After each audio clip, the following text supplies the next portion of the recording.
Hello everyone, greetings dear. कैसे हैं बेटा आप सब? I hope you are all is well. तो आपकी वर्कशीट है बेटा शिक्षा निदेशालय राष्ट्रीय राजधानी क्षेत्र दिल्ली की वर्कशीट नंबर है ये आपकी 29। ये रहेगी आपकी 8th क्लास की विज्ञान की वर्कशीट। आ जाइए बेटा आपकी एक विज्ञान की वर्कशीट, दूसरी आई है आपकी सामाजिक विज्ञान यानी कि जो है SST की वर्कशीट। विद्यार्थी को अपना नाम, अपने कक्षा अध्यापक का नाम लिखना है। और ये वर्कशीट है बेटा आपकी 29 जनवरी 2021 की शुक्रवार की वर्कशीट। तो आज हम पढ़ेंगे बेटा जंतुओं में जनन।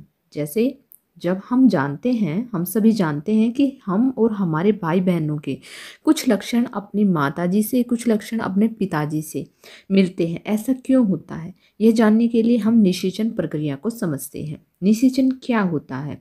नर युग्मक यानी कि नर युग्मक का क्या होता है बेटा? शुक्राणु। देखिए ये रहे शुक्राणु, यहाँ पर ये दिखाए गए शुक्राणु।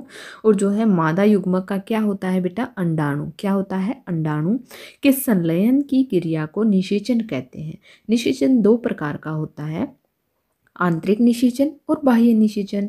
आंतरिक निषेचन क्या होता है बेटा? देखिए एक आंतरिक निषेचन होता है, दूसरा होता है बाह्य निषेचन। आंतरिक निषेचन क्या होता है? वह निषेचन क्रिया जिसमें नर युग्मक एवं मादा युग्मक का संलयन मादा शरीर के अंदर होता है, आंतरिक निषेचन कहलाता है। उदाहरण के लिए जैसे कि मनुष्य में, गाय में, बिल्ली में, कुत्ता, मुर्गी इत्यादि। इसके बाद है बेटा बाह्य निषेचन। बाह्य निषेचन क्या होता है? जिसमें नर युग्मक व मादा युग्मक का संलयन मादा शरीर के बाहर होता है, बाह्य निषेचन कहलाता है। जैसे कि मेंढक, मछली, टोड इत्यादि। आगे देखिए बेटा, आगे क्या दिया गया है कि बाह्य निषेचन कहलाता है। आगे देखिए, इस प्रक्रम में जब नर और मादा एक साथ पानी में आते हैं तो मादा सैकड़ों अंडे यानी कि सैकड़ों, यहाँ पर आएगा बेटा सैकड़ों अंडे देती है, जो कि एक जली की परत से एक साथ और सुरक्षित रहते हैं। जैसे ही मादा अंडे देती है उसी समय नर उन पर शुक्राणु छोड़ देता है। प्रत्येक शुक्राणु अपनी पूंछ की मदद से इधर उधर तैरते हैं और जैसे ही शुक्राणु अंडाणु के संपर्क में आते हैं, जिसके फलस्वरूप निषेचन होता है। यह निषेचन जल में होता है, मादा शरीर के बाहर।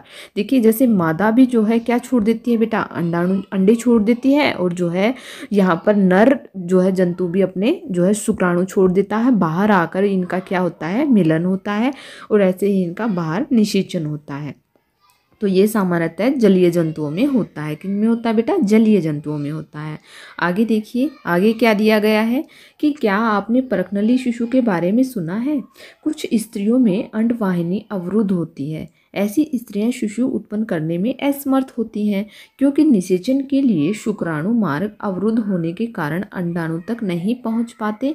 ऐसी स्थिति में डॉक्टर यानी कि चिकित्सक अंडाणु एवं शुक्राणु एकत्रित करके उचित माध्यम से कुछ घंटों के लिए एक साथ रखते हैं, जिससे IVF अथवा इन विट्रो निषेचन, क्या कहा जाता है बेटा? इन विट्रो निषेचन क्या होता है? शरीर से बाहर कृत्रिम निषेचन। देखिए होता तो शुक्राणु और अंडाणु के मिलन से ही निषेचन है, लेकिन वो क्या होता है बेटा? उनको जो है डॉक्टर्स जो है कुछ घंटों के लिए एक साथ रखते हैं, तब उनका जो है निषेचन होता है। अगर निषेचन हो जाता है तो युग्मनज को लगभग 1 सप्ताह तक विकसित किया जाता है, जिसके पश्चात उसे माता के गर्भाशय में स्थापित किया जाता है। माता के गर्भाशय में पूर्ण विकास होता है और तथा शिशु का जन्म सामान्य शिशु की तरह ही होता है। इस तकनीकी द्वारा जन्मे शिशु को परखनली शिशु कहा जाता है या टेस्ट ट्यूब बेबी भी बोल सकते हैं। यह एक मिथ्या है।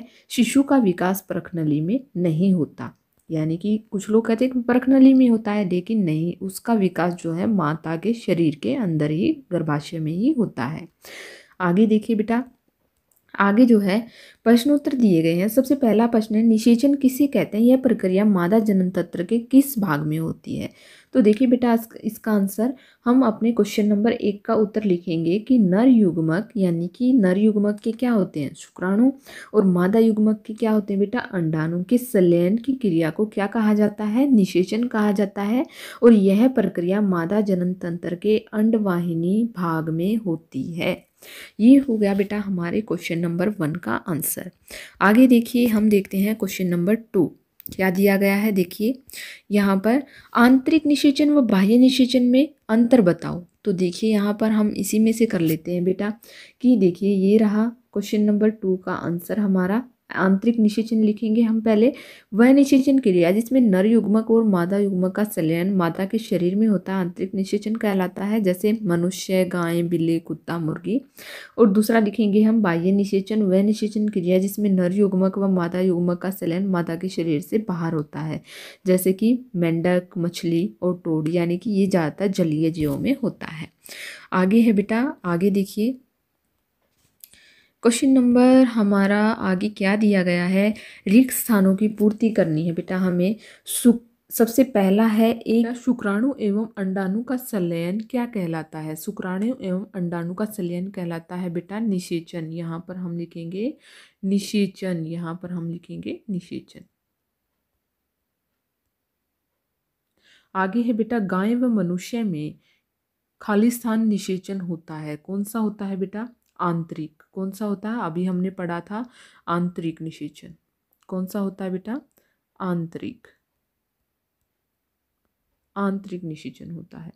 आगे है बेटा, आगे बाह्य निषेचन खाली स्थान जंतुओं में होता है, तो कौन से, मेंढक, टोड, मछली में, यानी कि जलीय जंतुओं में होता है। कौन सा में होता है बेटा, यहाँ पर हम लिखेंगे जलीय जंतुओं में होता है।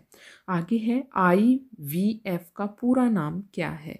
तो हमने अभी ऊपर पढ़ा था बेटा IVF का पूरा नाम क्या है। IVF का पूरा नाम आप लिखेंगे इन विट्रो निषेचन। देखिए ये रहा इसका नाम, क्या लिखेंगे, इन विट्रो निषेचन। यहाँ पर होती है बेटा आपकी वर्कशीट कंप्लीट। आई होप आपको समझ में आ गई होगी। अगर आपको वर्कशीट अच्छी लगी, समझ गए आप, तो अगर आपको वर्कशीट अच्छी लगी तो please like share and subscribe करना ना भूलें। थैंक यू बेटा, थैंक्स फॉर वॉचिंग।